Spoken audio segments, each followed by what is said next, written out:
Oh my god, that's so funny. So I did have the stream set to private, but I did share the link to a couple places here on YouTube and Twitter real fast. But now people can actually see the stream. So apologies for that again.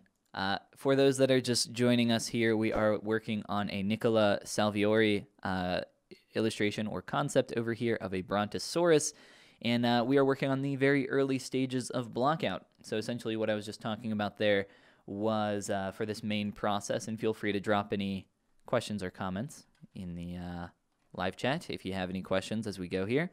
But for this process, I really recommend on not worrying too much about proportions. The beginning stages should be more so of a focus on just creating form, just creating large shapes.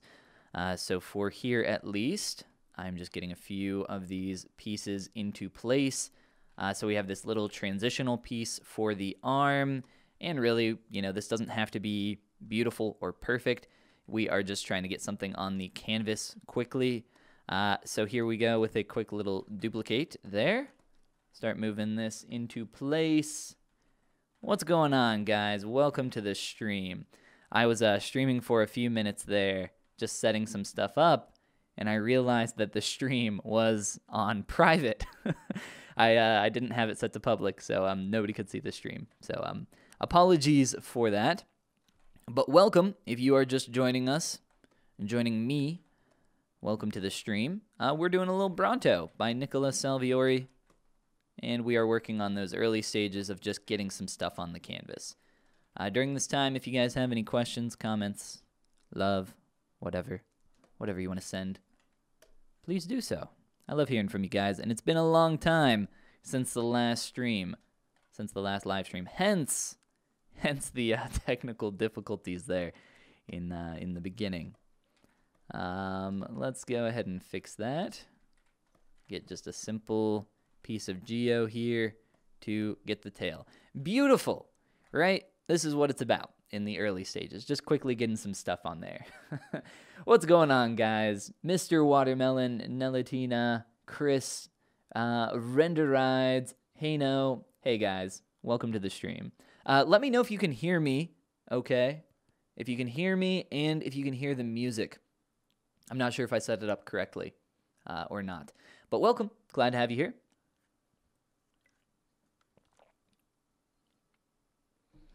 Did you change your desk layout? I have a brand new desk, so yes, I did change my desk layout. Completely new everything. Well, not everything, but the desk, yes.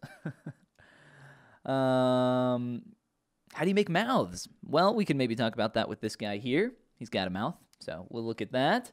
No music, but can hear you. Can hear, but to no music. All right, I think I know what the problem is. I was trying to set everything on two audio tracks, but I don't think that actually works for streaming. Let me do one of these. How about now? Can you hear me now? And can you hear the music? Welcome everybody that's just joining. Glad to have you here. All right, let's continue on. So, as I was saying, and if you could let me know if you hear the music now, that would be awesome. Yes, says Patrick. Patrick, what's going on? Welcome. How are you doing? Patrick is a student of the Appeal Academy. I'm sure there might be a couple more in here. But welcome. Hope you're doing well, Patrick. As well as everybody else.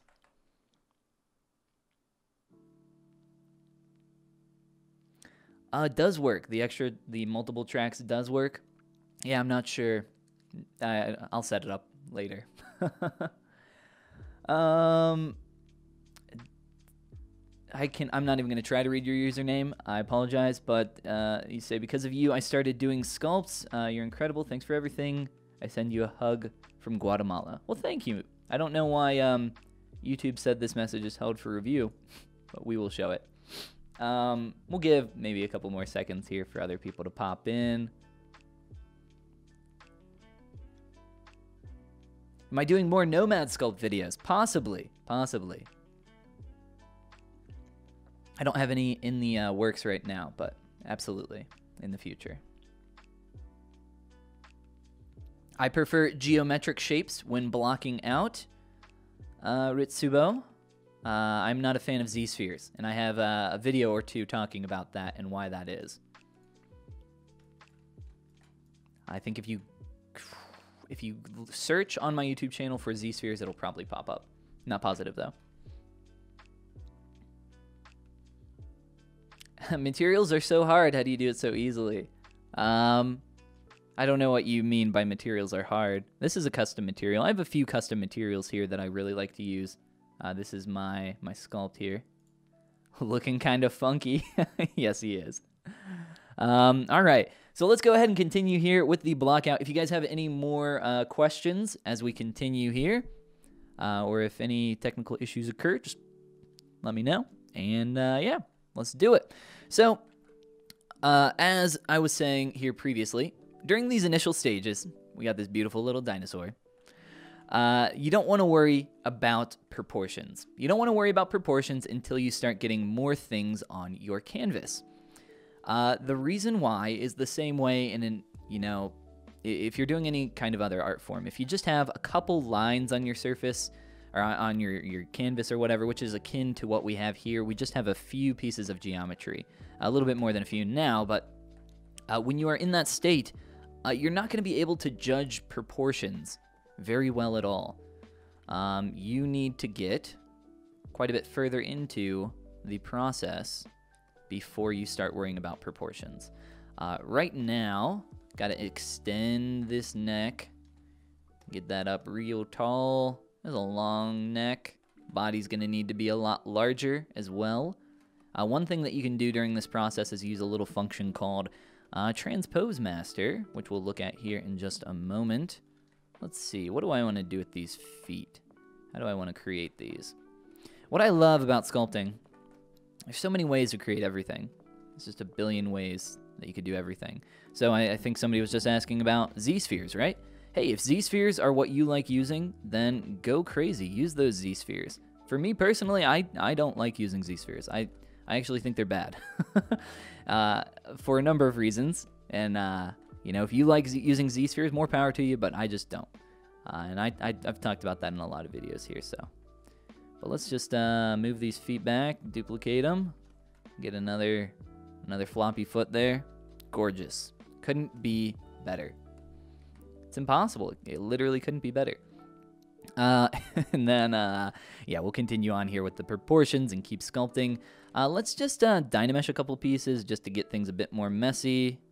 A little bit of a lower Dynamesh there. Dino mesh. Ha ha ha. Get it? Dynamesh. Dynamic Dynamesh. Okay. Do you put a mask in the feet and scale it to make a hoof? Possibly. That might be. We could use some masks there.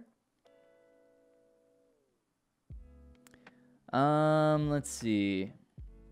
What's the difference between ZBrush Core and normal ZBrush? It's missing quite a lot, but if you go to the Pixelogic website, you can see an actual breakdown of all the different differences. All right, let's. What do we want to do with this head? It looks like this neck kind of tapers up into this shape quite a bit here. Like I said, just using Dynamesh, get a little bit messy. Not worry too much about the surface at this point. Just focusing or forcing ourselves to focus on primary shapes. So here, this needs to come forward, maybe about there, come up. So we're looking for a bigger proportional shape and probably even more than that. Very boxy, which is what I really liked about this concept, which is why I chose it for our stream today. Speaking of, I am only going to be on for probably another hour and a half because I have some gains to get, some working out. I'm going bouldering. I've been getting into bouldering lately. I'm not very good at it yet, but I will be one day, maybe, if I keep up with it. It's a lot of fun. I really like it. It's probably one of the most fun little workouts I've done. just because I really like the fact that it's almost gamified in a way to where you have different levels of routes, right? For anybody that boulders. If you don't know what bouldering is, it's rock climbing minus the tether, essentially. It's a lot of fun. I highly recommend it for anybody that has the opportunity. I enjoy it quite a lot. But like I said, I'm really bad at it. Trying to get better. I've never beat a V3 before, which is like the level 3 kind of the route there. But yeah. We'll continue on here. Flattening out the back of this shape.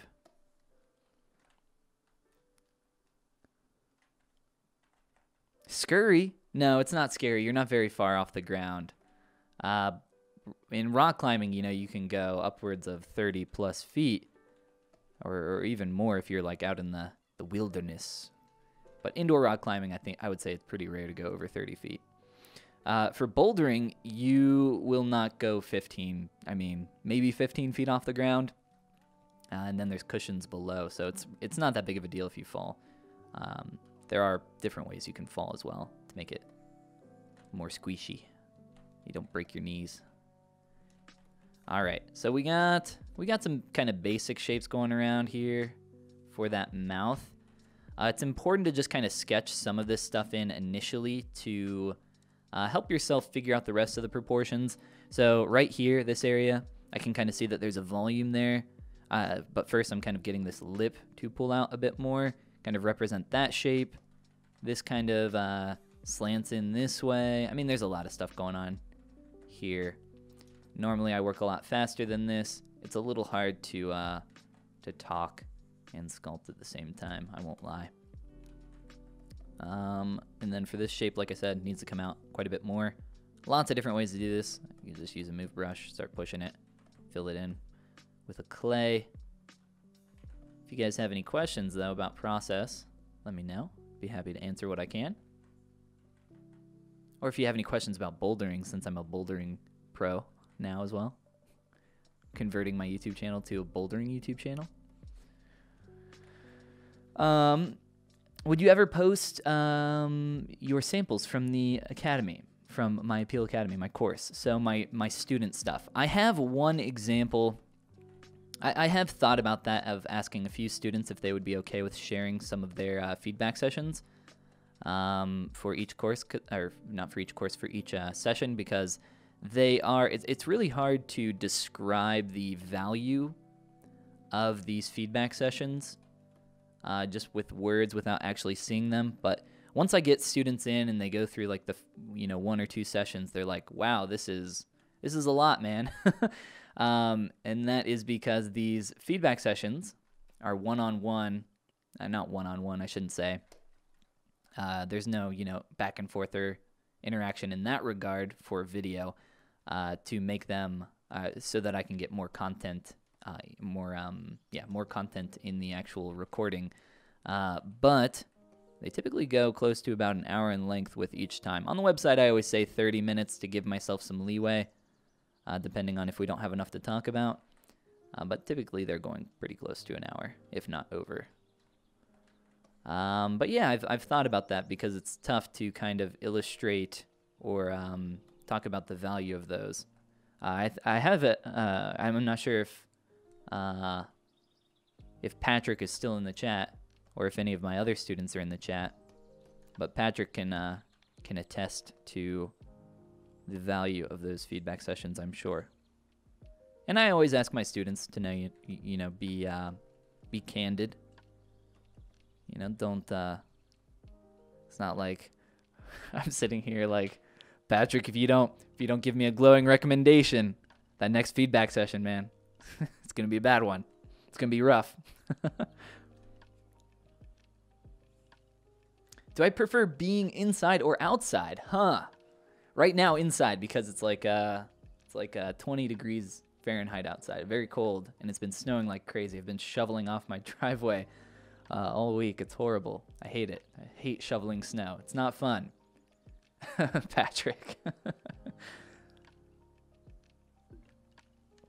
It is the dinosaur from Crash Bandicoot 4. This is Nicola Saviori's work here.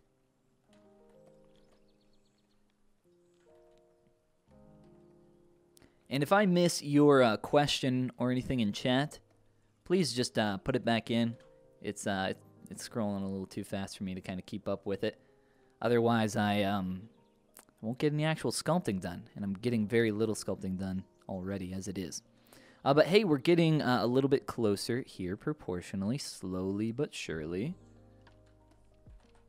And just using very simple tools right now.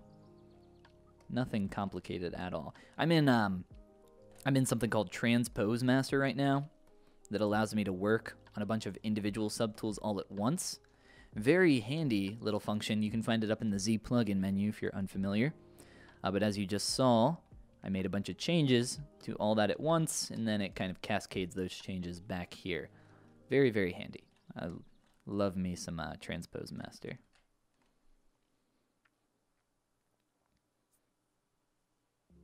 How do you control ZBrush's camera so it doesn't wobble all over the place? Yeah, I would say just get used to it. I recommend watching my video on my YouTube channel. I have a playlist called Where Do I Start? And if you have not watched that and you are getting into ZBrush, I would recommend watching that. That first video is going to help you out with navigation here quite a bit. I recommend using right-click navigation. That'll do you a lot of favors. But yeah, it's really easy for me to navigate in ZBrush. I love ZBrush's navigation. A lot of people come from other 3D applications and they say, hey, this isn't like everything I've ever, anything I've ever used before, and I hate it. And I feel very similar when I go to other 3D applications because I wish that they were more similar to ZBrush. It's really just a matter of time getting used to it. But once you're used to it, it is actually quite nice. In terms of like literally just camera navigation here in ZBrush, I'm not sure what I would actually tweak. I really like the ability to, with right-click nav, you can hover over meshes. I just have right-click set to a pen button here. And then when you hover over your screen or your tablet, like I'm doing here, you can just right-click and pick your rotational pivot point. Use the Shift key and Alt key to snap axes, Shift. Use Alt to zoom, pan, etc. Very, very nice. Very nice. I'm a big fan. But I've been using ZBrush every single day for quite a long time. So it doesn't take long to get used to, though. It is something that you have to put the time into, though. It's not like ZBrush is not an easy software. It's not gonna do the work for you. It's definitely something where if you want to get into it, you gotta be a little more serious about it than maybe some other stuff, maybe some other 3D programs. But all 3D programs have a learning curve. That's gonna be true with anything. All right, let's rotate around to the 3/4. Take a look at this silhouette coming down this way into the chest. Normally, I don't have my microphone in the way of my screen while I'm sculpting. Makes it a little tough.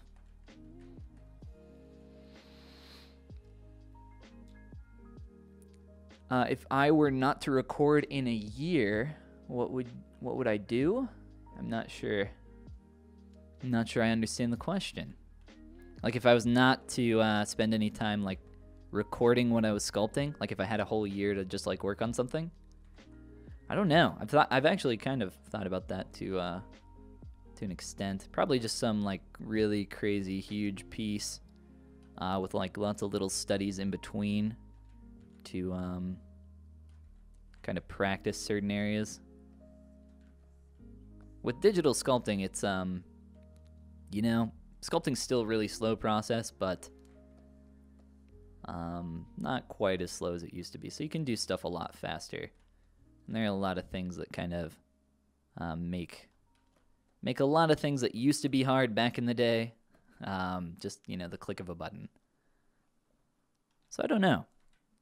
Probably some large project. As to what that would be, I don't know. I've got ideas, but nothing concrete.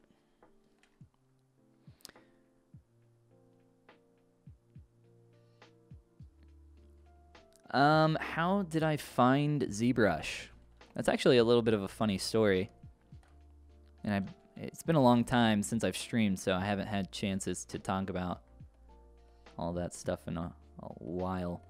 But I was doing a study abroad program, or I was about to leave to go to Japan, to Tokyo for a study abroad program. And this was about close to 7 years ago, I want to say. Yeah, about 7, actually, yeah, about 7 years ago. Anyway, it doesn't really matter too much, but I was playing around. I had discovered digital sculpting and high-res 3D modeling, and I fell in love with it. I said that. I don't know what that is, but I want to do that. And so I did it, and I downloaded this little program called Mudbox. Some of you have maybe heard of it. Nobody really uses Mudbox too much anymore, to my knowledge. No professional sculptors that I know really use Mudbox. I don't think there's anything wrong with Mudbox. I just think that there's more powerful applications. Probably better applications objectively. But yeah, that's what I was using at the time. And when I was going on this study abroad program, the reason why that's important is because I was taking my laptop with me. All I had was my laptop. I didn't have a desktop computer.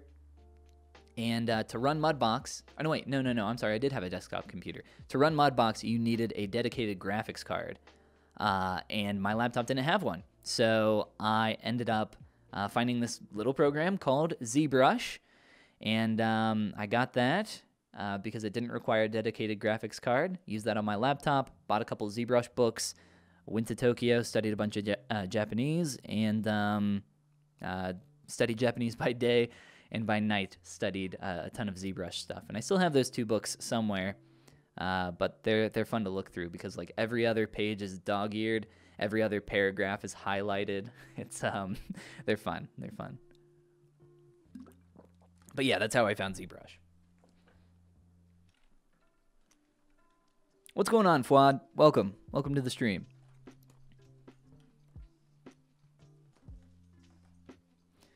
All right, so what do we need to do next? So when you are, getting to an area where you are just blocking out some of the parts and pieces, you're not doing anything too specific. I really should split these off. Once you block out, you want to start worrying about proportions, right? So that's what I've been doing here a little bit. We can do that a bit more here with a couple different techniques. Specifically, I need to Z-remesh these legs, and I'm going to do that using a function called keep groups. So I need to simplify this geometry. The reason why, it's a very simple shape in the primary form, and if I have a high resolution mesh like what I had there, now it's not quite as high, it's hard to manipulate and move that around. You definitely can, but you're going to struggle. Here, I just want to take this shape and start sliding it out to kind of get that heading in the right direction. I'm not worried about this being beautiful or clean at this stage. It is more so about just getting things heading in the right space. After you get everything kind of heading in the right direction, matching the silhouette, then you can start to worry about some of that other stuff a little bit more in terms of refinement. But for now, it's just really not worth your effort because things are just meant to be messy. If you spend too much time refining in the early stages, you are just going to make mistakes to your primary forms, and you are going to have to redo all of it anyway. And that is just a lot of wasted time. It can be very hard for people to kind of get into this mindset because you don't want things to look ugly, right? You naturally want to, you look at a shape like this and you're like, that looks so stupid. Like, I need to work on that. But you don't. You need to take your time, take a step back, and work on that silhouette a little more. No, this is not a freelance project. No, I would not be able to work on something like that on stream. Can you pay your bills only with your sculpting? Yes, I have been paying my bills only with my sculpting for for a long time. I'm a professional sculptor, meaning that it is my full-time job. Let's slide this guy forward. We'll just do the same thing, get a general direction there. So look at this silhouette. See how that kind of curls back on itself? That's not what we see happening over there. That is not the shape language of our silhouette.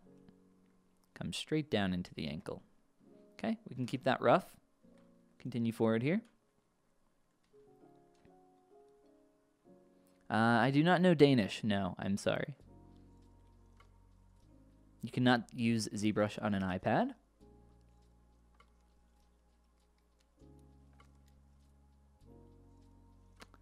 How much did it cost you to get your brushes? Nothing. I made all of my brushes. And you can get my brushes from my Gumroad. There might be a link down below in the description. If not, it's gumroad.com/Follygon. Let me see. Yes, there is a link down in the description for my brushes. But yes, I made all of my brushes, so... not all of them. I have a lot of brushes in here, right? Not all of them are mine. Like, clearly, the smartest brush is, I am blanking on... It's not Scott. I don't know why I want to say Scott. You can include your name in the creation of these brushes, but they did not. But he goes by Smartest. He's a Pixelogic live streamer, one of the official live streamers like myself, although I have not streamed on there in quite a while, which I feel a little bit bad about. But I've been very busy with, I haven't streamed here in a very long time either. I've just been very busy with lots of sculpting, lots of different things. Life. Lots of life things. You really love my pinch brush. Well, thank you. I really love my pinch brush, too. That's why, that's why I use it. Yeah, it's a great little brush. The default pinch brush is the default one's very nice as well. I just like mine a little bit more. You can do everything I am doing with the default brushes in ZBrush. I'm not gonna say you need to go get my brushes. Absolutely not. I would actually say the opposite. I would say don't buy my brushes. I would say get used to the default brushes. Try them out. They're good brushes. Mine are great for my workflow and everything that I do. I'm a horrible salesman, right? But at the same time, that doesn't necessarily mean that you are going to get the full value out of my brushes right now. Experience the default brushes. Learn them. Know them. Become them. I don't know what I'm doing. We need to pull down this chin is what we need to do. Give a little bit more form there. And then that kind of slides back underneath. So this kind of pulls out. And we'll blend that. Still keeping things nice and messy, right? Nice and Nessie, maybe. Looking a little Nessie-like. Let's see. Give me that sharp soft once again. So just follow the form of this lip all the way through, and then it kind of fades out a little bit there. For the eye placement, you know, initially I wouldn't worry about getting it perfect. You can, the great thing about digital here is that you can kind of move things around if you need to. Just kind of sketch on the surface a little bit here. This appears close enough proportionally to where we're going to want that. And then this kind of shelf-like form here pulls out a little bit more. We'll work on this head. Because we're actually, you know, we might focus in a little bit more on the head specifically, since I think that's more fun. And because we're on a limited time amount here. Well, let's go ahead and append. Whoop. See, even I struggle sometimes with the UI. That's one of the more annoying little ones, though. All right, let's pull this up. Let's rotate this. Good old transpose line. Scale that back down into place. Right about there.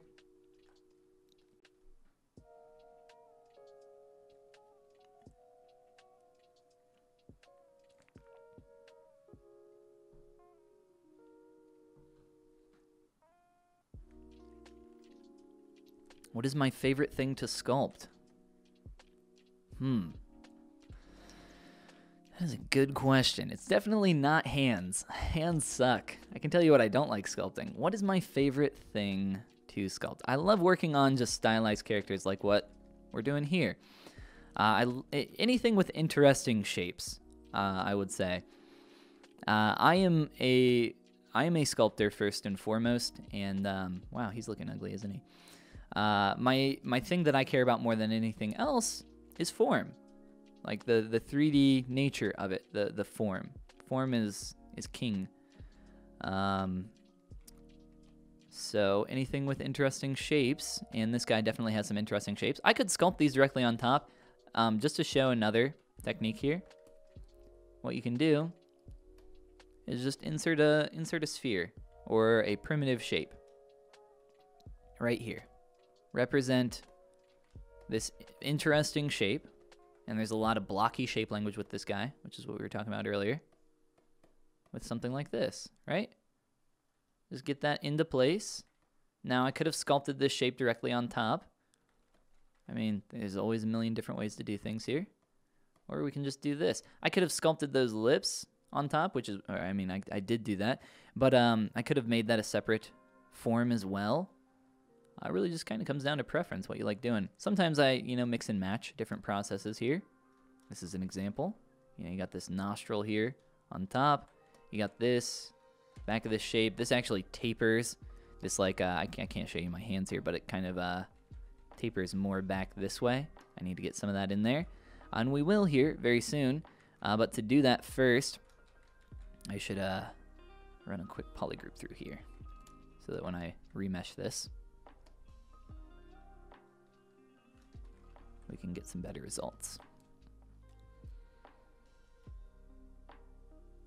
He's not looking ugly, he's looking funky. He is looking funky.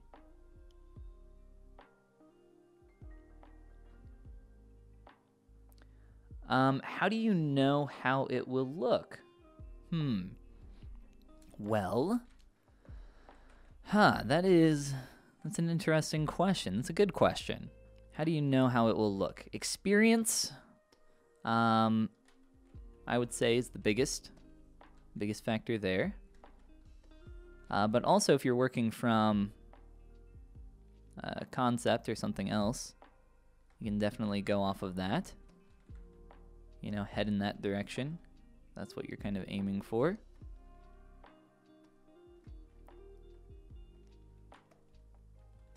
It's a good question, though. I would say experience is the best teacher when it comes to knowing.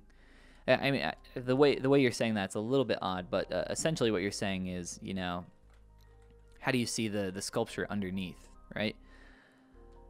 I would say the first thing you need to kind of figure out and master is the process of going from primary, secondary to tertiary form, meaning that you look at a shape, you look at a head like this for this dinosaur, right? And you have to break that down into the most basic shape that you possibly can. And then you have to start working on that. You start heading in that direction. But when you're working on that, you can't get caught up on what things are looking like right now. You have to be more focused on where things are going, how things are going to shape up. And to do that, you really got to hone in and focus on those primary shapes. After you get those really solid, then you can kind of move on to your secondary shapes and do that a bit more. But it's really easy to get tunnel vision. It's really easy to get like held up, stuck working on one specific area for too long. And you don't want that. So like right now, I need to work on this primary shape a little bit more. This kind of comes up quite a bit higher. So if we look at this, we come up and then down. So up, right, up, and then back down. There's some more maybe intricacies to that shape, but just focus on the most basic first. If you can get the most basic right, you're golden. From there, it's just reiterating on that process. He's a little bit flatter on top, looks like. It's got like this little pull out here as well.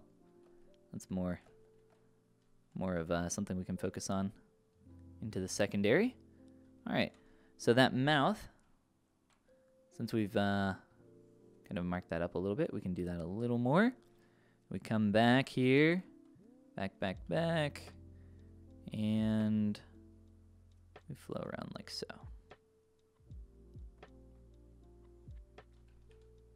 Let's push this up a little bit. This shape's a little bit awkward through here. This needs to blend a little bit better.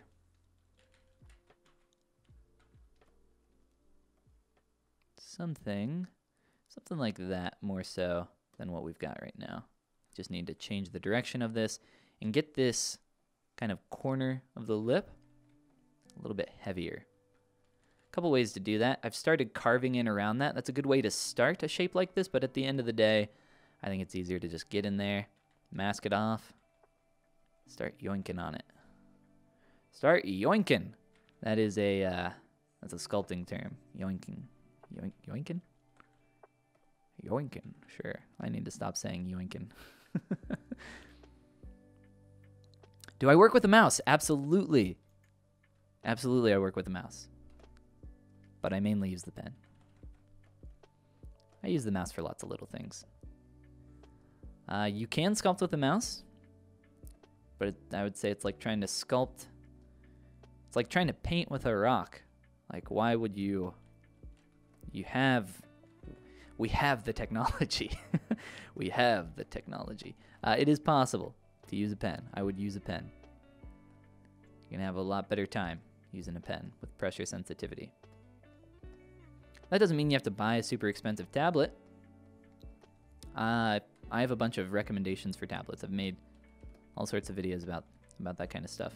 Well, not really too many, but if you go to sculptober.com, there's some recommendations down there on that website.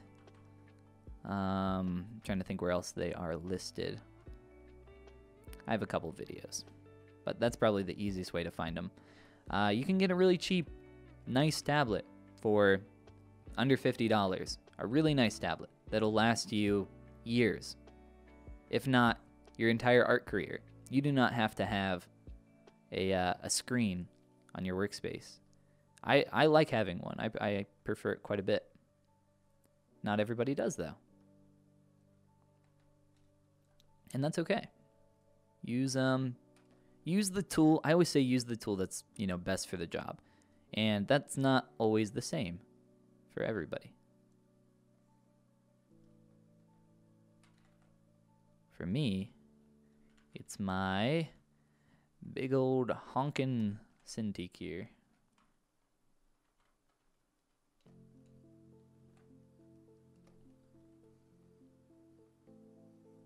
Just trying to build this form up a little bit more. Not doing a very clean job of it, though.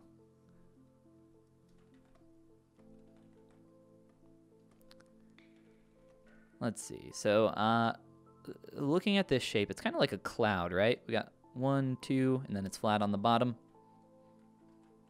So let's see if we can get that a little more flat. You prefer a tablet to keep your desk clean? Yeah, absolutely. Yeah, I know a lot of people that prefer just a pen and tablet. You don't always need a graphics display. Everybody's got their preference.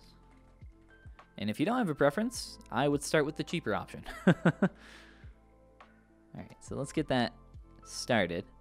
Get that basic shape started. This comes down a bit deeper here. There's like a little bit of a corner pull out.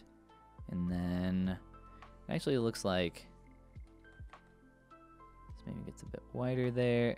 So I think there's a little bit more depth going on here than just this basic shape. So it looks like it's getting a little bit like this sunken in cavity. And then there's like a lower lid kind of tucked inside of there. That eye maybe needs to be a little smaller. So I'll create very quickly. We will just duplicate our eyeball. I'll do this in the easiest way possible. And just cut through the geometry, maybe about there. And there we go. We got kind of a lower lid kind of shape. tucked inside of there, and then we can adjust that if we need to. You know, maybe pull it up a little bit higher. I think that kind of works for starting to head that shape in the right direction. And we can play with that more if we need to. It looks like maybe there's actually a little top lid in there as well. So maybe, you know, something like that. Exact same on top. Same idea. And just kind of get that basic shape in there. Doesn't need to be perfect. Your objective is not to make something something perfect right now. Even at this stage. We're still just kind of focusing on those primary shapes. Get the idea of it. Come back and refine it later. All right, that starts to pull in a little bit awkwardly there. That's why it's also important to look at your sculpts, look at your 3D artwork from as many angles as you can. And it looks like it's kind of tapering in, kind of wedging. Whoops. Kind of wedging in a little bit too much. So let's see how, if I can rotate. There we go. A bit odd. Let me pull that out. Get that feeling a bit more square. Maybe taper in towards the front a little bit so it's not... You know what? Actually, it looks like it's getting a little bit bigger. I don't want it... I don't want to have these, you know, boring parallel lines in the silhouette. I want the shape, the larger shape, right, to be visually interesting. And to do that, there's a lot of ways that we can achieve that idea. This is just kind of one of them here. I assume that it's going to kind of taper in from this angle as well, because we have that happening from this angle. It's kind of tapering out into this big old schnoz out here. So if we can get that kind of maintaining that idea, that shape language from other angles, that is going to look real nice, real similar from those other angles.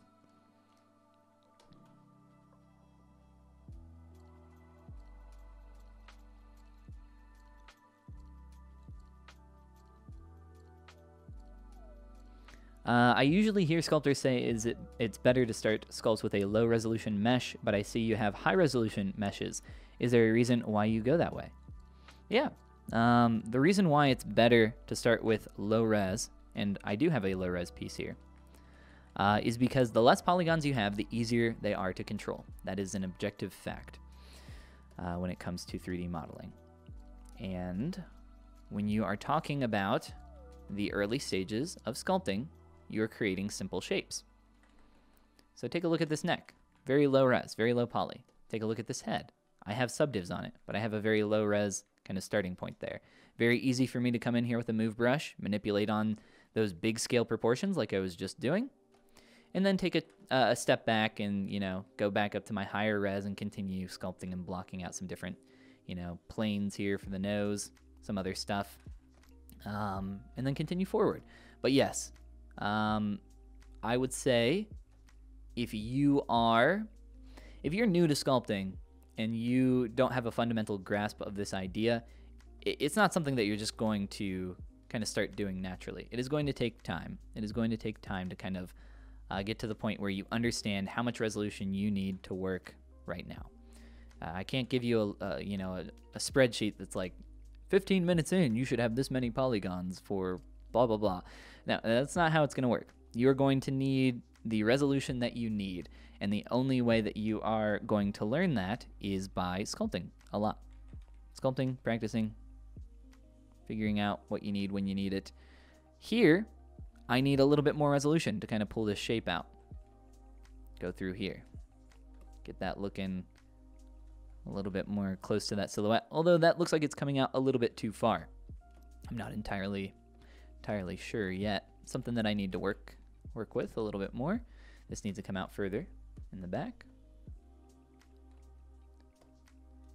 And then take a look at this. It kind of curls back this direction a little bit. I could add in a couple more polys or couple subdivs here, a couple more polys. Let's see, what was that? Yeah, like 6,000 more polys, a couple more to get that to bow out that direction. I like working by just adding in geometry whenever I see fit.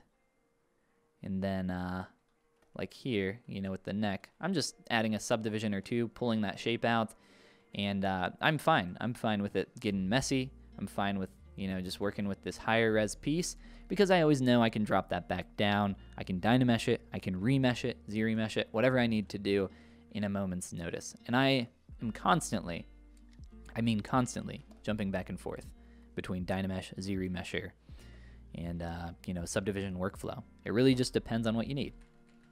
And like I said, that's something that kind of comes with time. Could reattach that. That's a bit too strong. Bowing out there, so a bit more flat. So this kind of tapers in right here under this shape, and then it immediately starts widening out there. Let me look at that for a second longer. Now, like I said, I'm not going to do the rest of this probably with the time that we have today.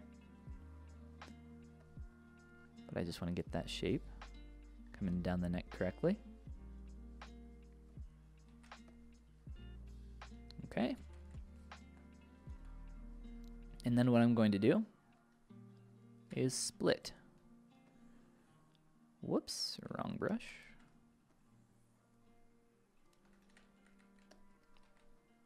I'm going to split that off. So there's my neck. There's this. And then I'm going to combine that top portion of the neck with the head. Remember, like I said, I'm always jumping back and forth. Here we are. We had subdivs. Now we're dynameshing. Why are we dynameshing? Because dynamesh has an inherent ability to boolean stuff together very quickly. So there we go. We've booleaned our neck. And now we can Z-remesh this back and get our subdivs back in just a matter of, you know, a minute, if not less. Very easy. You just got to practice the workflow back and forth, back and forth. Okay. Coming down that neck, I think that this is going to be a bit further down from that form that I can see. It's also very nice to move your light source if you need to occasionally. That's why I keep mine down here in my UI. So I can shift that so I can see, because sometimes those shadows get in the way when you're working on the underside of something. You can always flip it upside down as well. Also very handy to kind of refresh your eyes to flip your work upside down. I should try sculpting an entire face upside down. That would be tough.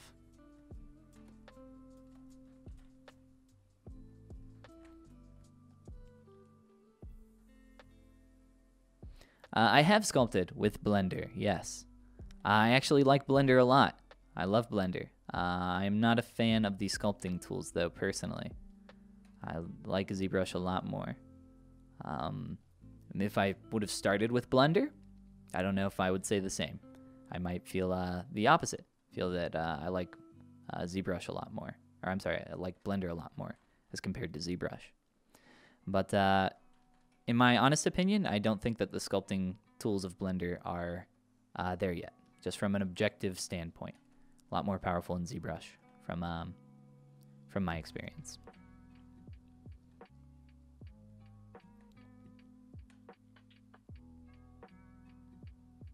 Yes, I did one other Nicholas... Oh, no, wait, this isn't Nicholas Cole.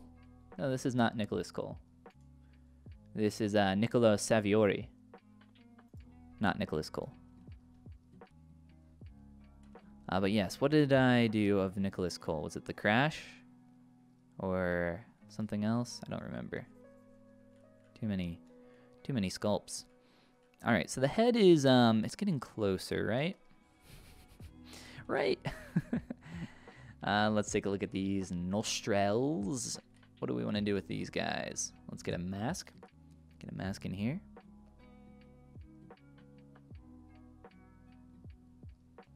That needs to come back more.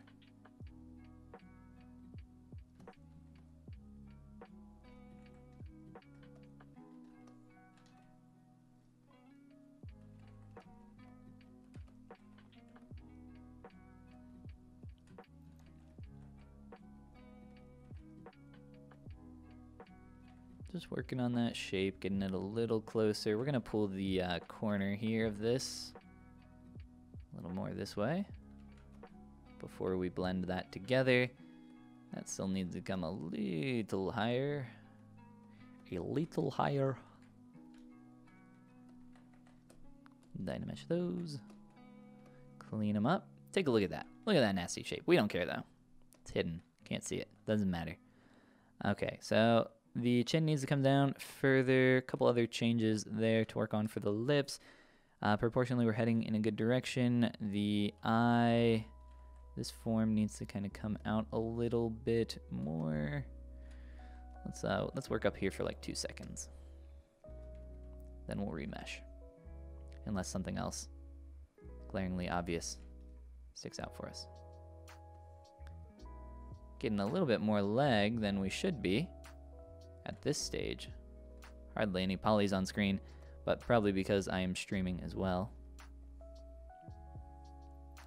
I have quite the beast machine here, minus the graphics card. Been waiting for 3080 so I can get one of those. My graphics card is the only thing in my computer that's a little bit on the weak side. But I got all the RAM anybody could ever want. I've had 64 gigs of RAM for maybe a few years now, quite a while. But that was back when I was working on hundreds of millions of polys for some large projects. I don't typically go quite that high, but this one in particular that I was working on, I definitely needed it. It was for a Disney project for Iron Man. This was a number of years ago. Like I said, at least 3. It was for an amusement park. And Iron Man was going to come out. He was going to like, what did he have? He had like smoke and he had like a bunch of different lights in him. It was a cool project. It never got completed though. The mesh they sent originally was horrible. Horribly dense, horribly crazy.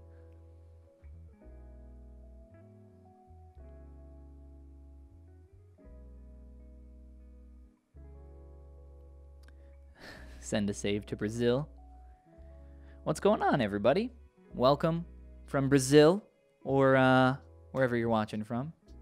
If you're new here, glad to have you. I don't stream very often. I haven't streamed in a very long time, but maybe we should do it a little bit more. I think it's fun to stream. I just had a little technical difficulties there at the very beginning. I actually had the stream set to private, and that was pretty embarrassing. But hey, we got it figured out eventually. Just like 5 minutes in of talking to myself.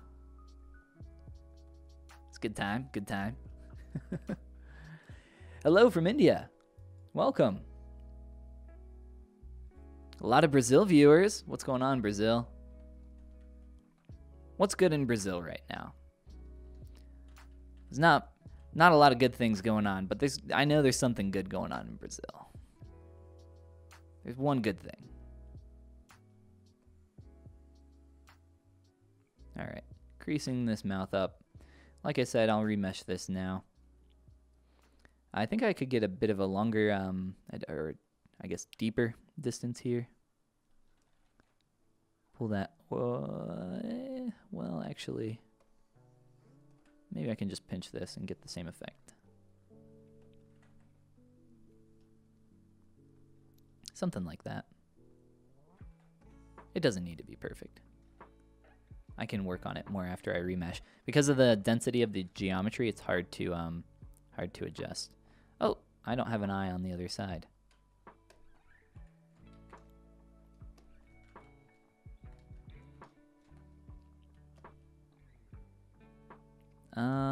Yeah, okay, let's remesh that. Okay, so get our history recall point. I will once again just do, whoops, one of these. Looks fine. Okay.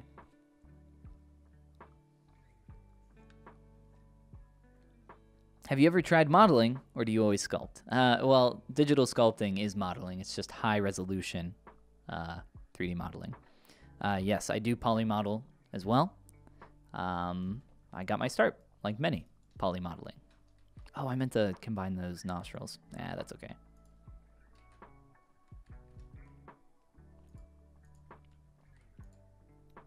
I see quite frequently, I'll have a video that'll, you know, reach the outside world, the outside world of people that know nothing about digital sculpting. They're like, this is not sculpting, you have lied to me. And I'm like, well, this is the future of sculpting, my friend. This is how we do it now.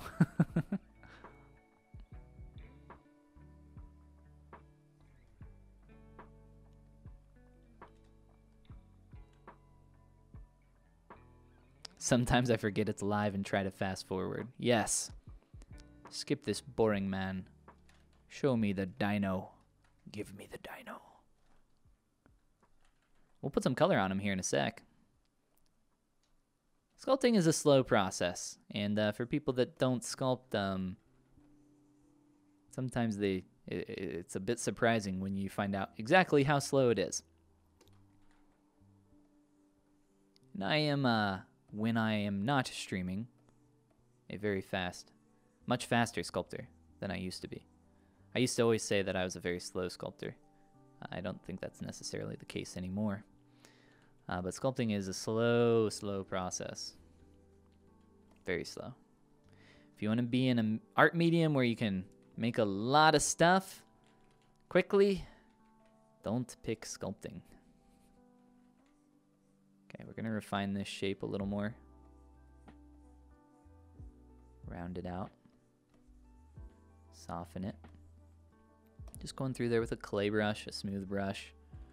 Check out the angle of this plane change. Just flow that through, follow that flow of form, soften it. Looks pretty good.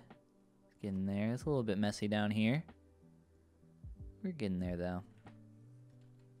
We are getting there. That's all you can say when you're in the middle of a sculpt. We're getting there. It's gonna take some time. But all good things in time. Future, yes. Yes, any SpongeBob quotes. I'm all about it. It's my childhood.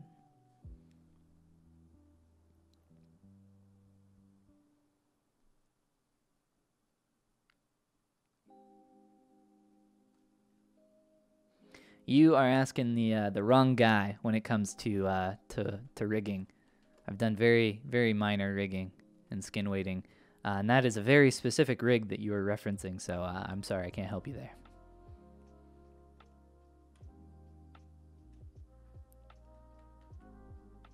Hello from Argentina. Welcome. How are you doing?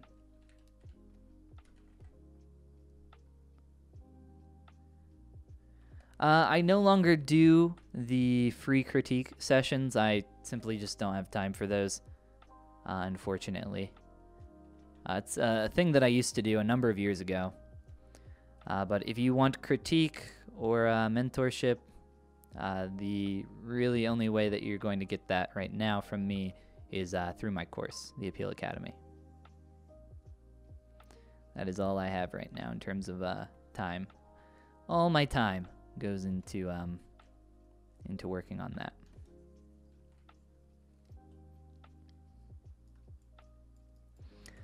During Sculptober, I tried to make models in 2 hours, but I'm such a slow modeler that I used to take at least 4 to model and render. It took me down for a while. Did you ever feel bad about the time you take? Speed, I'm going to be honest with you. Speed is just something that comes with sculpting a lot. You will get faster the more you do it. I would not try to just inherently get faster. I can't really think of a good example, but that's just kind of how it is. Speed is something that comes with comfortability, with confidence.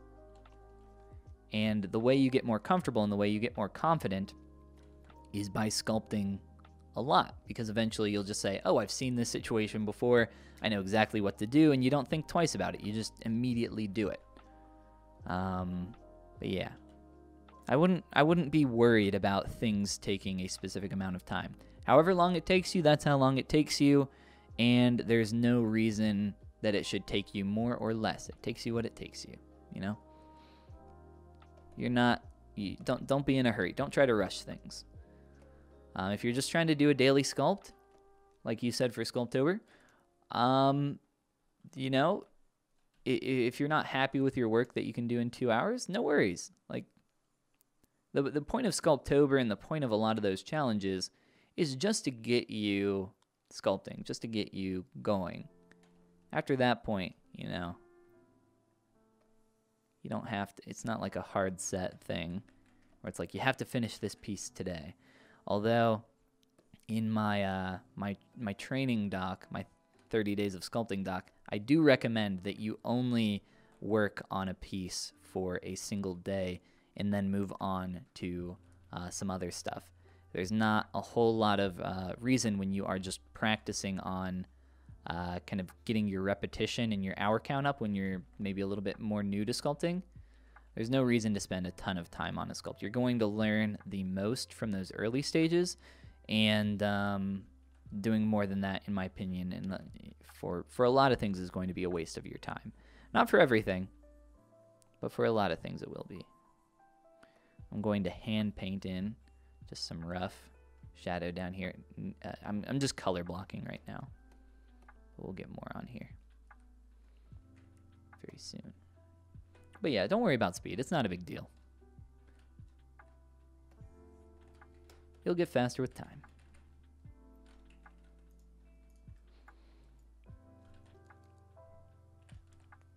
Just sampling some more colors very quickly, painting in some areas. You gotta be careful when hand painting shadows. That got a little bit messy. Hand painting shadows can be very dangerous. All right, we'll grab our eyeball. Just fill that in really quick. I'll use my toy plastic so I can get a shiny eye, even though we most likely won't see that from that angle. Let's see, this gets a bit of a darker hue. Darker value, I should say, around that eye cavity. There we go. All right, so when painting, it's just like sculpting, right? You gotta get the initial shades, the initial values, the initial hues all in there. And then after you kind of get things rough into place, then you can start doing a bit more in terms of specifics. You don't need it to be perfect right from the get-go. We'll have to get some teeth in here too. For these lips, I have some polygroups set up here. Not extremely clean, but it should be good enough for me to get this a bit closer, a bit tighter. Specifically around here, I need to change the shape for the corner. Forward, this gets really heavy. Right here, there's actually a bit more room for the teeth. Oops, let's see. So this point right here, there's gonna be some teeth sitting on this lip, so we need to pull it out a little. Well, not sitting on the lip is like curling around them. It's important to make things interact in a believable way. And then coming down here, this is gonna be an interesting kind of thing. It's kind of like rolls out this way. Something like that. I think that'll be fine. All right, some teeth on there will make that feel a little bit better. Also a little bit of inflate. I don't personally like the inflate brush too much, but I've been trying to use it, force myself to use it a bit more. In specific areas, it can be fun. Hey, Ryan. Welcome. How are you doing, man? And welcome everybody else that's just joining us. What was your favorite YouTube collab? Oh, man.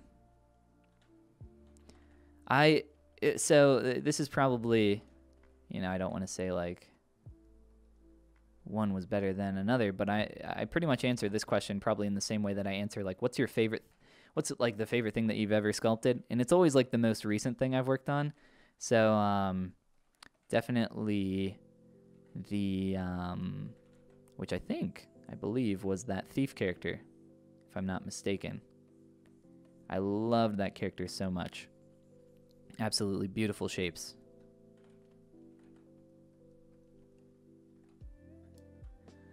And I cannot remember her name off the top of my head, which I apologize for. It's on the tip of my tongue. But sculpting a dinosaur kind of blocks my brain from thinking about anything else. That's heading in the right direction here for those interested.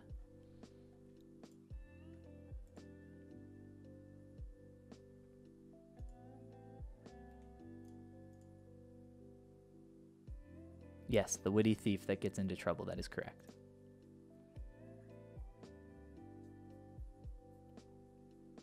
That was actually quite a while ago when I'm like sitting here looking back through my videos, because this was Chelsea Gracie, yes. This was before even Sculptober. So Sculptober was actually like my last really big project. My last 2D to 3D video, though, for those who haven't seen, which is a lot of people, you should definitely go watch it over on my channel. I did Bowser Jr. based off of a Luis Huerta artwork. It was a ton of fun. Yes, Chelsea Gracie, yeah. Yeah, that was, that character, I love the face of that character. Absolutely gorgeous. Tons of fun. Anytime you get some really interesting shapes. Anytime you, I'm a big fan, you know, we were talking about earlier at the beginning of the stream, what's like some of your favorite stuff to sculpt. And I said just anytime you have some interesting shapes, when you have anything that kind of breaks the anatomical form in a really interesting way, and by break the anatomical form, I mean deviate from the standard or from the norm, that is always something that I really enjoy sculpting. You get some really interesting shapes that way, or you can get some really interesting shapes that way. And that was one really good example of where we got exactly that. A lot of fun to work on that character. I haven't done a collab in a while, but I would like to. One thing I really enjoy about doing those collabs is, well, the thing that I enjoy the most, and it's the same thing that I enjoy the most about, like when I just did that Bowser Jr. sculpt, and it's that moment where you get to like share it with the artist who made the 2D artwork, and they get to see it for the first time. But those are even more fun because they get to show their reaction on camera, and that's always something special. But yeah, like when I just share something on like Twitter or whatever, or here, you know, and the artist is like, "Oh my God, that's amazing!" It's like, yeah, that's cool. Like seeing that text, but like seeing their actual reaction, it's like, that's a lot of fun. Just cleaning up this shape for the brow, our cloud brow. There's a little bit more of a unique extra form right there that I am going to get now. Kind of coming up this way. I don't think I'm going to make it thick enough though. Might need to pull this out a bit more.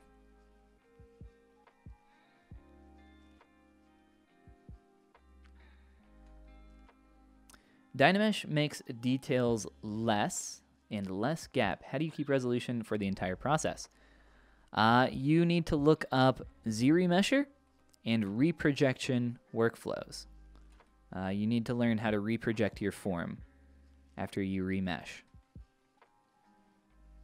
This is a very beginner workflow. You need to learn how to remesh and project. And once you learn how to do that, your resolution will never be a problem ever again.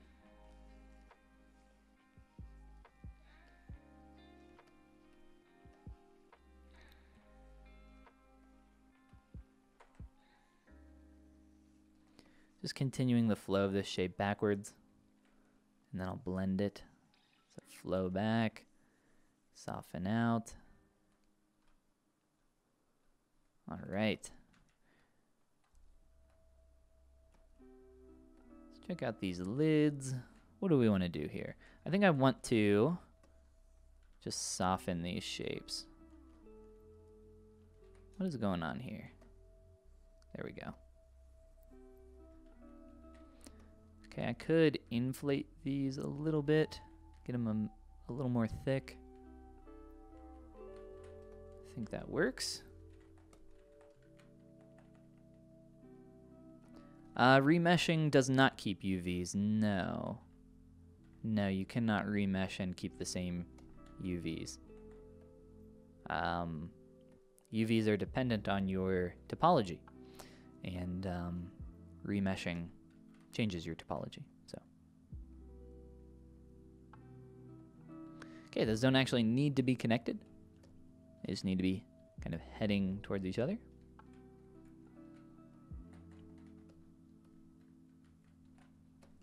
Oh, way too low. Let's try like 1,000.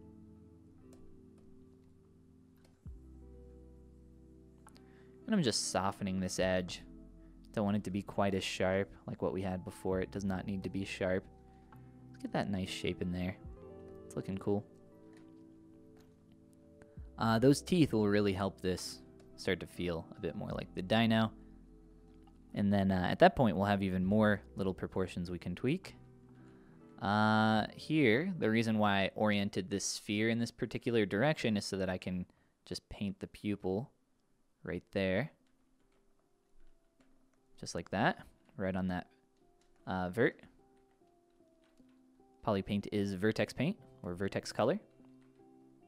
Slide it forward, or rotate it forward, like right there. It's actually a little too big. He's got a smaller pupil, doesn't he? And it looks like the eye is actually really inset. A bit more than what I have. Let's see if I can push that in a little bit more.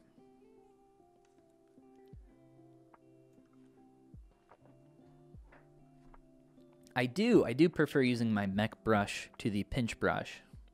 I like the pinch brush a lot. It actually depends on the situation, but I would say 75% of the time, maybe more, I use my mech brush.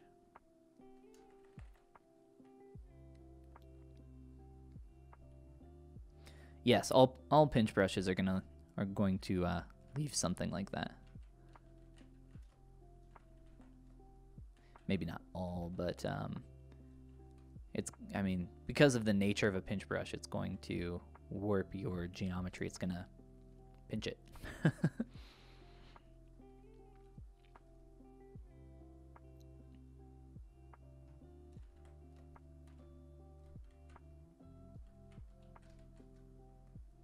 Just trying to get this eye cavity a little more deep. Spending a little more time on the eye. Eyes are important.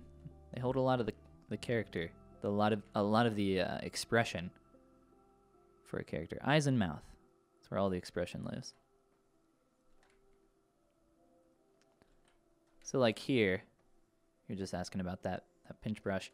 So I'm just like forcing my geometry this way, but see how the topology is getting really pinched? That's okay though. I can just go back down a subdiv or two, soften it out, follow this flow right through here, blend that out, thinking about the quality of my edges. Get some interesting shapes. And then, of course, look at everything from lots of different angles. We are 3D artists. We are 3D artists. We gotta look at it, make sure it looks good from every which way. All right. And some teeth, right? And that's one of the next things we need to do. Been missing those for quite a while. I miss my teeth. All right, let's get some teeth.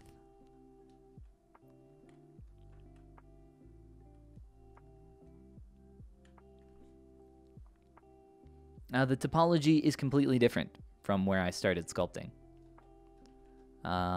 Here, let's roll through these undos. We go through Dynamesh, we go through Z-Remesher, we go back to Dynamesh.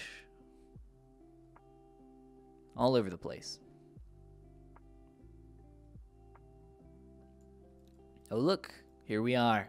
Our good old chum, the sphere. Do. Rough. Dynamesh. Scrolling forward. Lots of changes. Ooh, we'll change that color. Pink. Beautiful. It's really about just what you need at the time, as I've said.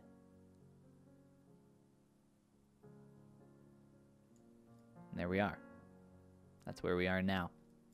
But still more work to go. Always more work to go. And for that, let's see. How do we want to insert a tooth? A twofer. Let's, let's just grab a cube. Nice cube.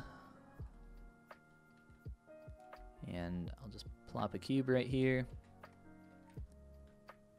And I'll use that. Okay.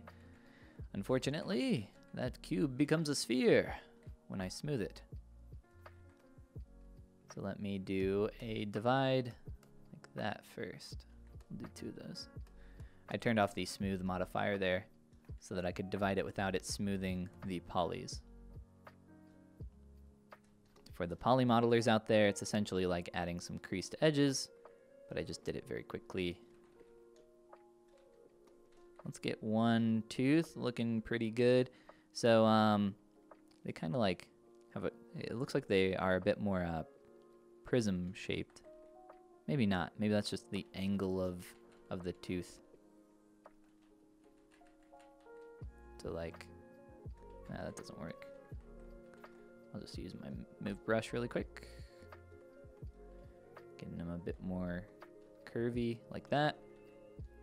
This one's a bit more stout, a bit more wide and squat, aka stout. Slide that in.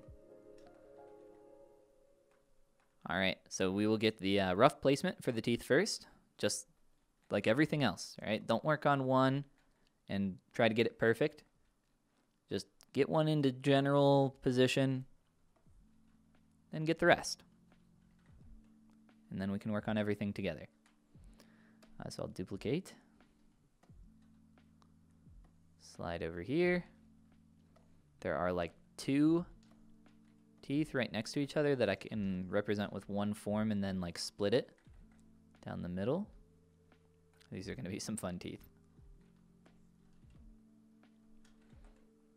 And then there's like one small one there.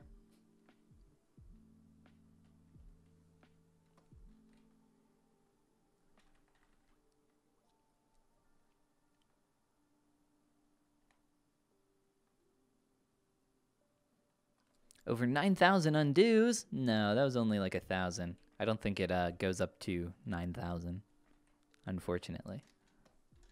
Not that you need it. I don't need the undos.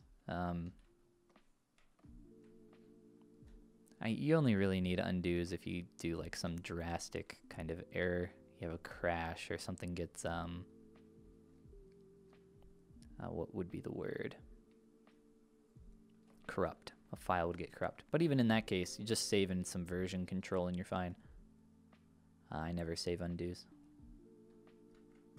Nor should you. If you don't have a good reason to be saving your undos, don't. It's not worth it. Not worth the amount of data.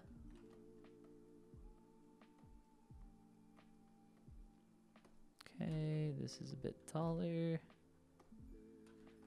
I might need to change the proportions here slightly, but that's okay. Okay, then this tooth, which is a little smaller.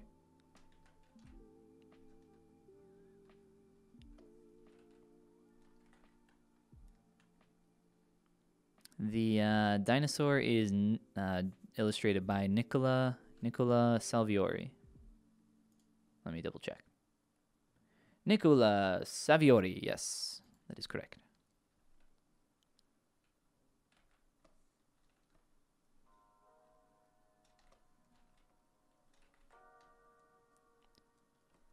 Getting a little close there.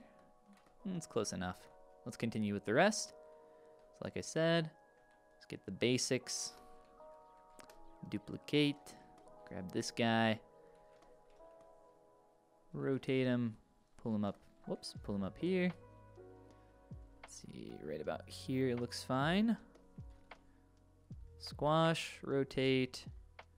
Now I already moved that lip out to make room for this, but it looks like it might need a little more. A little more room. So when you are creating anything that is going to interact with another portion of your form, so like teeth set into a mouth, or an eye in an eye cavity, whatever it might be, you have to make that believable. You have to spend a little more time on those areas. It's easy to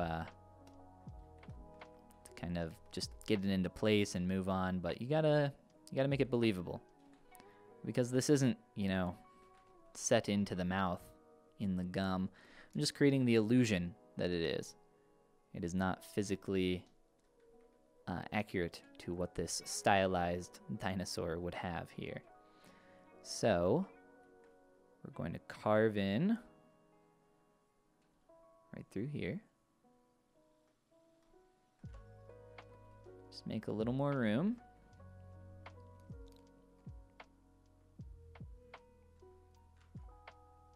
And let me mask that area off now and pull that lip up.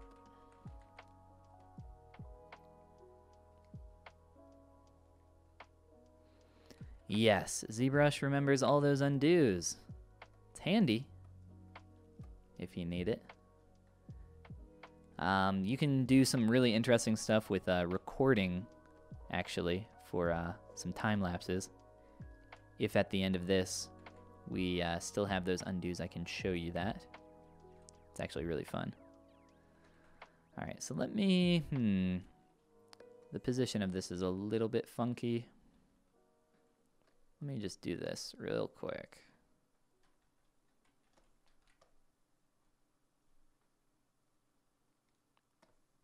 Slide that in. We'll just get that roughly into place. I just want to get both of them there, so then I can work on the lip a little bit more. Working on the lip with just one of the teeth there is just going to waste time. So let's get them both. Okay, they don't need to be perfect, just in the general locale. Okay, so this actually comes up a bit higher here. This gets really tight. And I said earlier that I need to change this shape. I should do that now. So this comes back really tight. Maybe a little bit forward. Get this volume right here, which is what is creating this tight crease.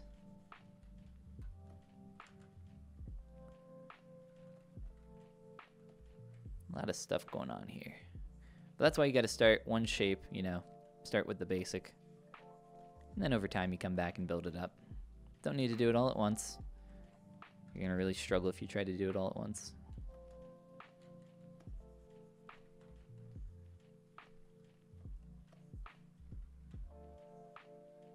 Need to turn this edge a little bit. It's just being a little bit awkward. It's good enough for now. Close enough. Close enough sometimes is.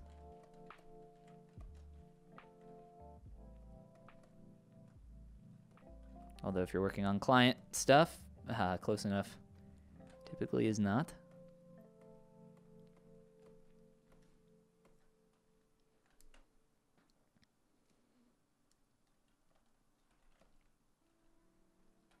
I don't remember which CPU I have. It's like one of the, it's an i7, like 5-year-old something Lake, whatever, when they were naming them after lakes processor. And I have a 980, but I want, it's the only weak part of my computer. It's the thing I need upgraded the most. Going to get a 3080 as soon as I can.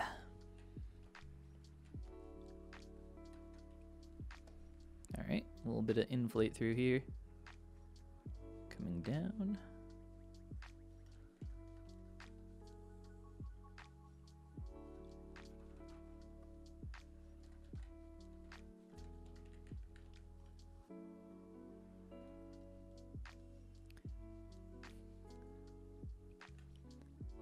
Cyberdyne.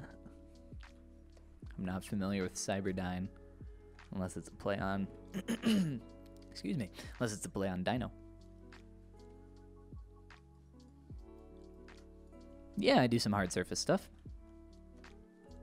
Mostly focusing on accessories. No, like, not too many mechs or robots or anything like that. But not always organic.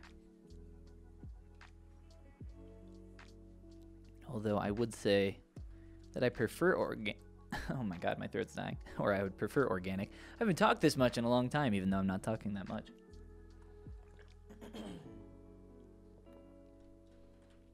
It's been a while since the last stream, hasn't it? Quite a while. Too long, in fact, some might say. I might say too long.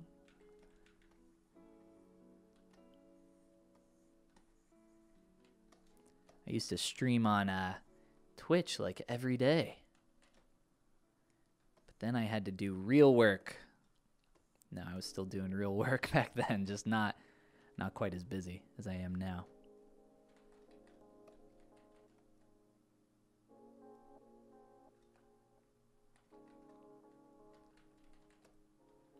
Really liking that shape.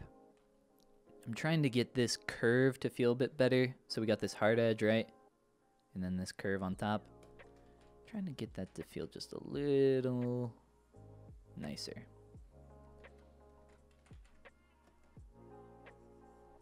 It's just such a flat, that doesn't really work. Doesn't do what I want.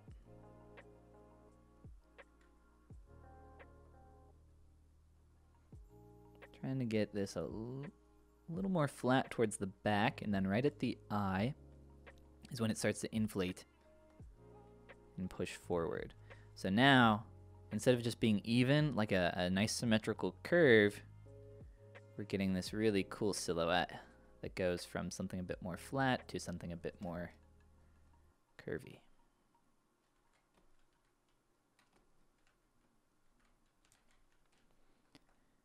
And then we start getting some cool shapes.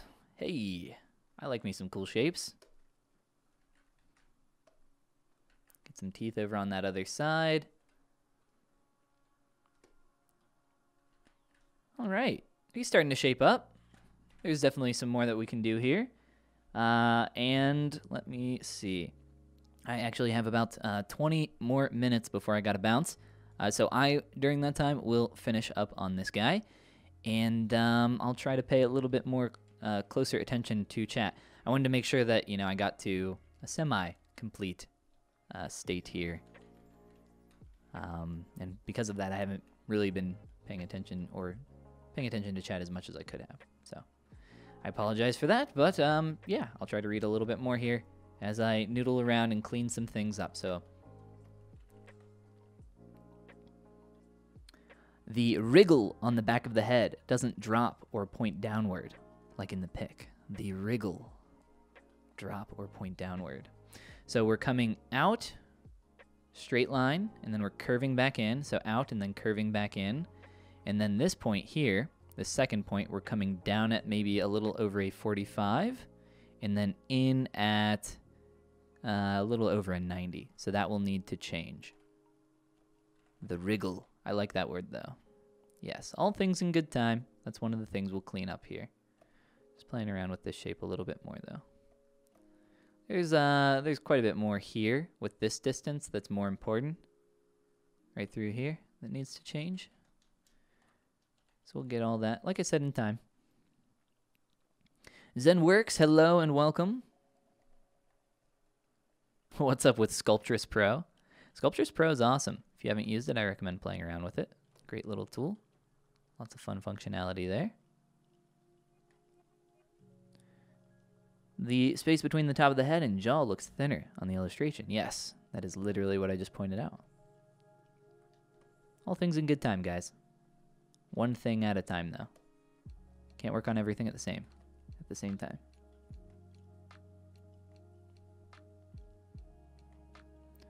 I'm new to your stream. Well, I'm new to my stream too. So welcome. We can both be new. All right. So the big change here that we're going to make Gonna pull this area in. Luckily, we have subdivs. Very helpful, right? Let's go around this area. Around and down. Maybe a touch more through here. Yeah, let's actually go all the way down. Because the way this is gonna blur, it's gonna make some big changes. We're gonna slide this up initially, like so. Push, push, push. Right about there. Toggle off the teeth. Let's look at that distance proportionally. Just eyeball it. A lot closer. Look at that. Closer, closer. Okay. Oh, okay, I still want that mask. Move brush, back corner, down. A little wider here.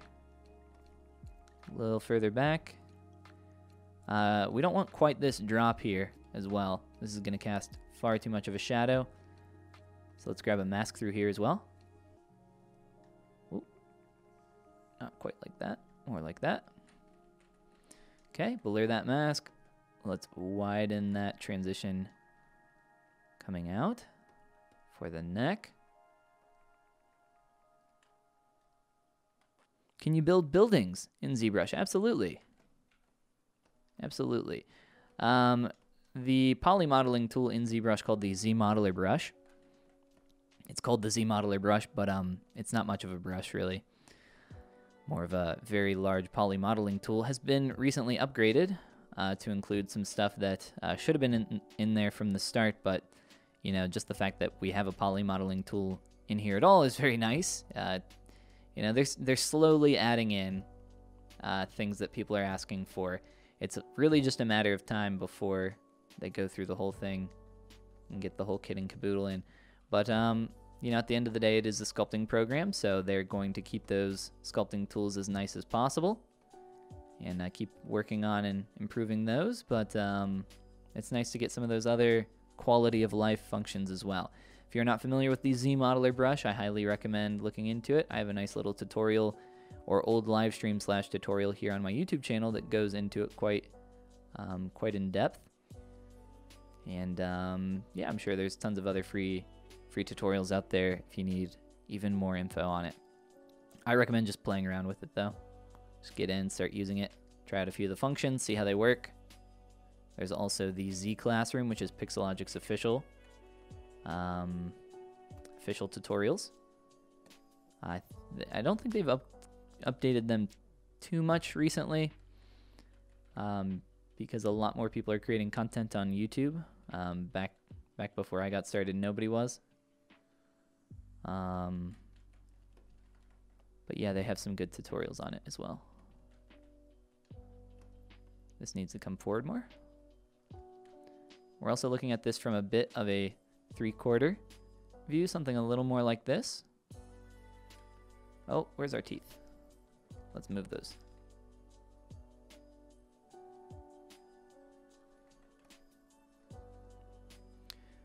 This is maybe a little too deep as well. Could round out some more. Look at this from some other angles. Okay, let's change the back of the head. Couple ways to do this. I will just plane out. Whoops. Mask, then plane out. Just flattening this angle. So we're taking that, making it a bit sharper. We're just shifting that plane change. Just like this. Tightening up and pushing up here. Get that a bit closer. So I'm coming down, then in. Comes in a bit sharper though.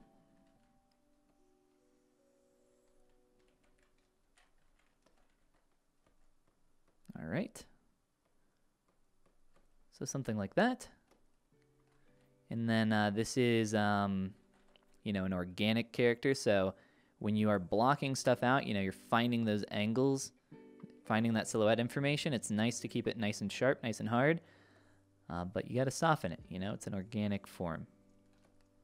It's not quite that sharp and hard in the silhouette. Same thing up here, not quite as sharp and hard. This edge especially, but I wanted to keep this in a place where I could very easily see how this edge was rolling.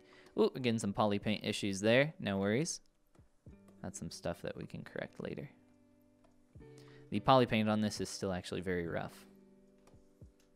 So that can be something we work on here with our remaining time as well.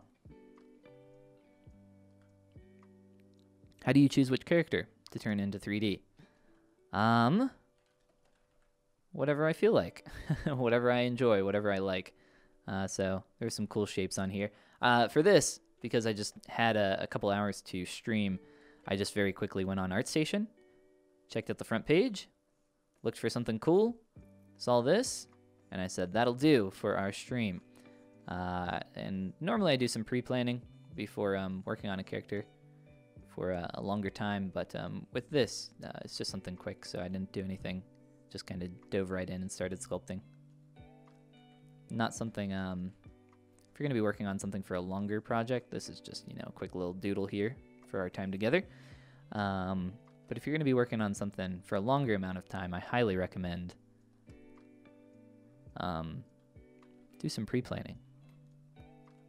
You know, some draw-overs, figure out how some planes are changing, figure out your shapes, understand your character, become your character. Let's make this pupil smaller.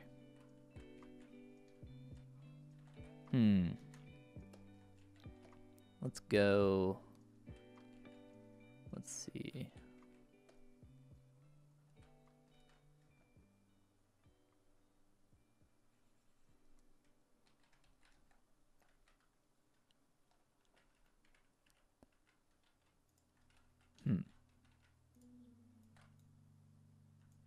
So I can't, there we go. I was getting stuck. Maybe even potentially smaller? I don't know, I think that's fine though. It really doesn't need to be perfect. We're not going for pixel perfect. Although, that is always fun, a good way to practice. All right, we can do some proportional changes here still.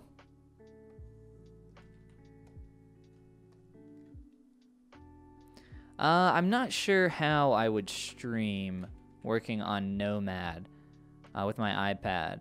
I don't really have a way to do that right now, at least. I guess I could like point a video camera like this at my iPad and try to do that. But I'm not sure if that would come through very well for a stream. This is just a lot easier to set up.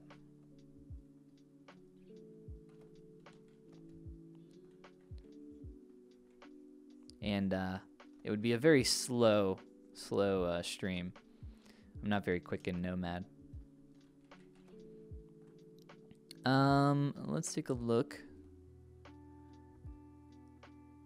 All right. To Dynamesh or not to Dynamesh?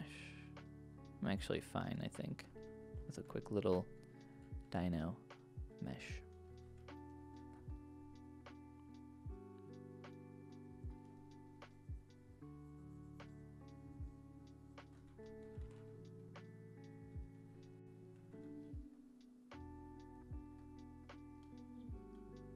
Yes, I can share the name of the author again. It is Nicola Saviori.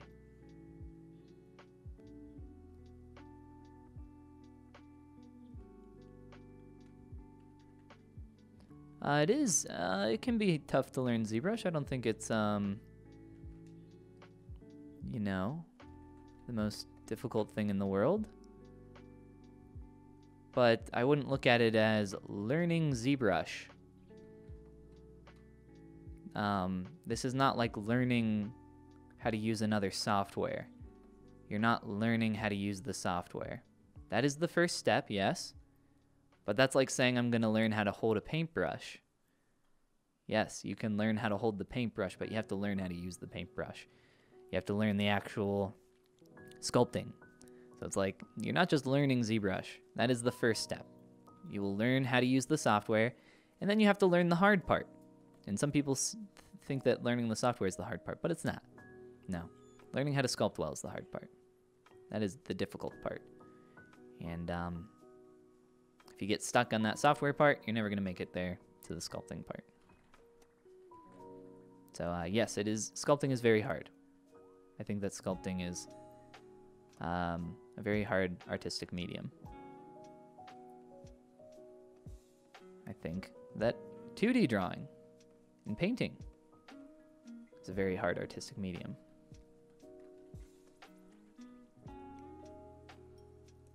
Both require a lot of time to put in.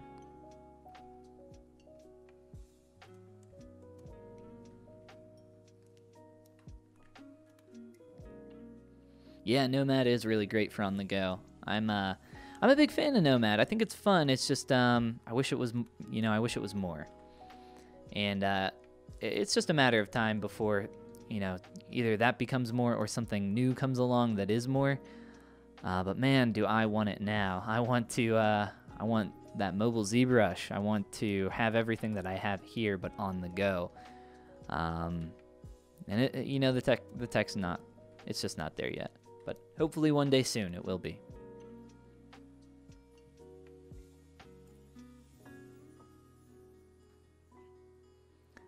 Oh, using like a Zoom or something like that to stream. I'm not sure if I could get that into my streaming software to share for YouTube.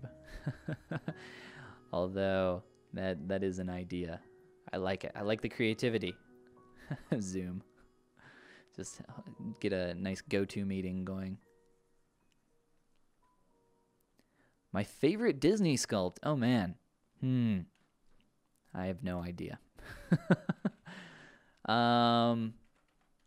Maybe that most recent little daily from Sculptober with Jafar. Vanellope, she's always cool. Did one of her during Sculptober.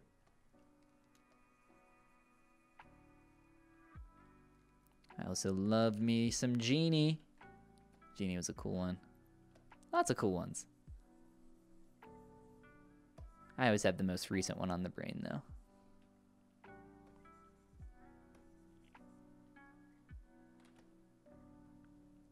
Oh, you know what? We could probably fit...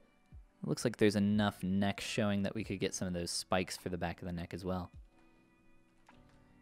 Alright, just filling in some of the paint here. I am going to... This paint's, very messy in this illustration. Some of it's... Oh, that lip's a lot taller, isn't it? There's some messiness going on here. Some of that's the character of the 2D illustration. A lot of that's not going to translate here into 3D very well. But let me just get some of the muddy paint out of the way, and then I'll neutralize it, and then it'll feel a little bit nicer.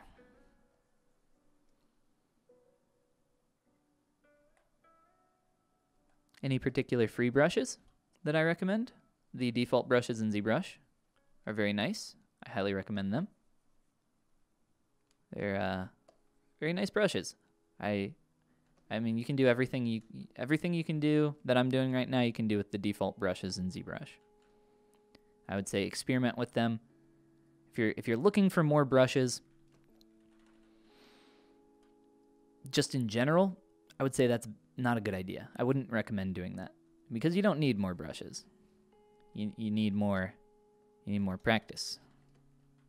I'm not saying you specifically, of course, but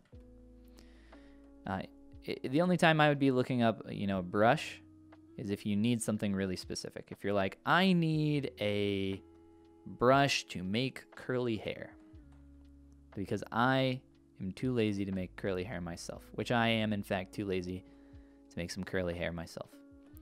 So go grab yourself a nice curly hair brush. But in general, I don't think there's any reason not to use the default brushes if you're just looking for something nice. This is a little bit too sharp through here. If I could soften that, that would be great. We're a little too high res. Let's maybe remesh here in a second now that we've merged those nostrils. Raising this lip very gently through here. I would not recommend doing what I'm doing right now, which is using a larger move brush on this high-res Dynamesh. You will mess up and dirty your surface unless you kind of know what you're doing here. So be very careful. I'll go ahead and fix that.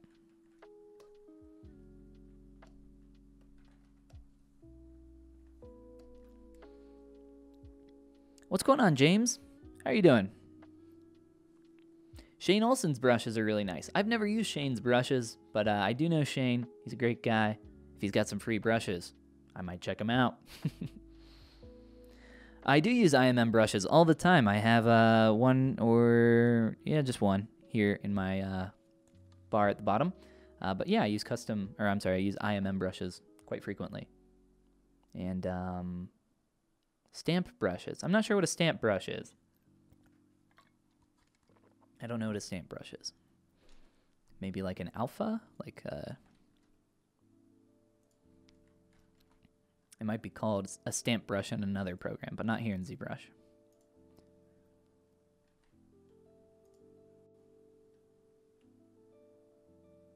I did pick the colors directly from the image over here, yes.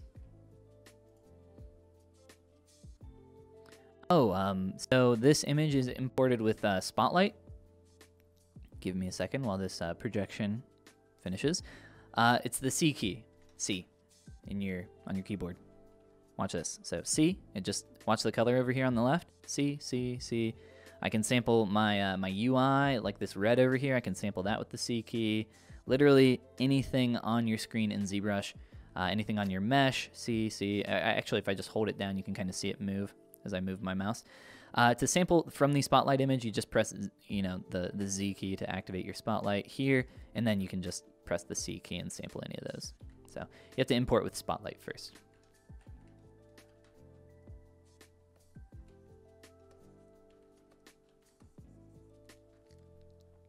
What's going on, Psycho? Welcome.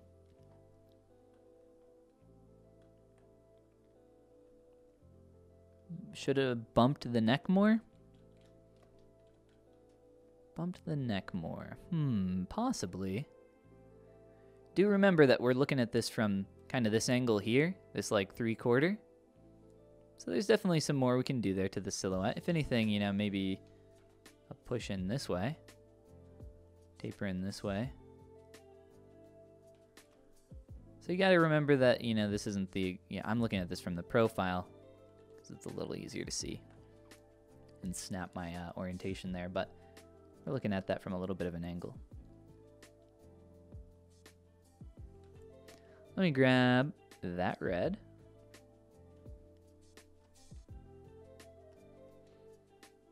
And we'll put some of those on the back of his neck. I know that the teeth aren't cleaned up as good as they could be, but I think we're going to run out of time here before I can kind of work on those a little more, unfortunately. But hey, this was a fun little stream. Like I said, it's been a long time since the last stream. So thank you, everybody, for coming and hanging out. I'm not leaving yet. Here in a moment. Not quite yet. Just a couple more minutes, though. Get those roughly into place. Just something quick like that.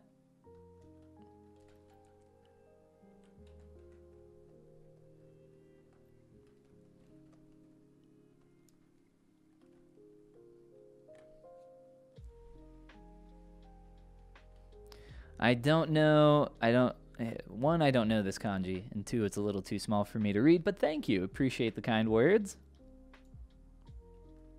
Dinosaur is cute, yes. Yes, he is cute. He's a fun guy.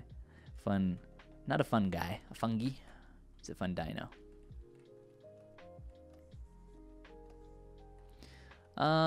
Let's see up here around these nostrils.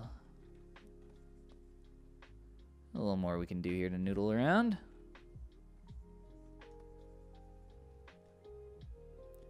Well, Jay Russell, thank you for the donation. I, didn't know you could do that. But yes, thank you a lot. Appreciate that. Thank you, man. That's very kind of you. Thought that was something I had to turn on.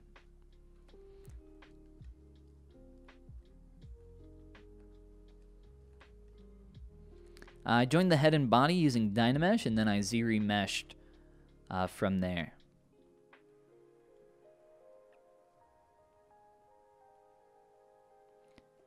Absolutely. Absolutely, Jay. Glad to hang out for a little while and be able to maybe answer some questions along the way. while just kind of doing a little dino head sketch. Like I said, there's some more here that we can do, absolutely, to kind of push forward on this this dino head. Very simple for what we've done here during our time together. And maybe we can do this again sometime very soon. I think I would like that. And if you guys would like to see some future streams as well, let me know. And I'll try to do them a little more frequently when I have time. Yes, there's once a sphere, that is correct. I'm not sure if all the undos are still here. Yes, they are. So 1,700 undos. Let's see. Let's go all the way back to the beginning. Obviously, there's some additional subtools here. Something stuck to the bottom of my mouse. Making a weird noise. Very annoying. My mouse is actually on the fritz. I'm a little upset because whenever I click and hold my mouse, isn't that a fun view? It can't hold the click anymore. I'm going to have to buy a new mouse, I guess. But yes, just kind of scrolling through here from the very beginning. I had originally intended to start working on the full dino. Here's our block out for the body. We did not have time for that. So we just did the head. Hey, turn off there. There we go. So here you go. Starting from a sphere, moving forward in our undos. Very quickly through about 1,700 or so brush strokes. And then eventually I did merge that neck down. And eventually added some nasty paint on there at first. Lots of little changes here and there. Until eventually, very quickly speeding ahead, we get to where we are now. So yeah, that was a lot of fun. Thank you everybody for coming and joining the stream. For anybody that's new here, or for anybody that has not seen my most recent video, I did a sculpt of Bowser Jr. You should absolutely check it out. I do know The Land Before Time. Yes, I love The Land Before Time. I have not seen The Land Before Time in a long, long time. But yeah, fantastic series of films. I've not done a sculpt from there, but I would love to. Yep, thank you so much. Thank you, everybody. It's been a lot of fun. If you're interested in checking out any of my stuff, got a ton of videos on the YouTube channel, a ton of stuff that you can download from the Gumroad if you're interested, brushes, etc. Although, like I said, I honestly recommend playing around with the default brushes a little bit first. I'm a terrible salesman, right?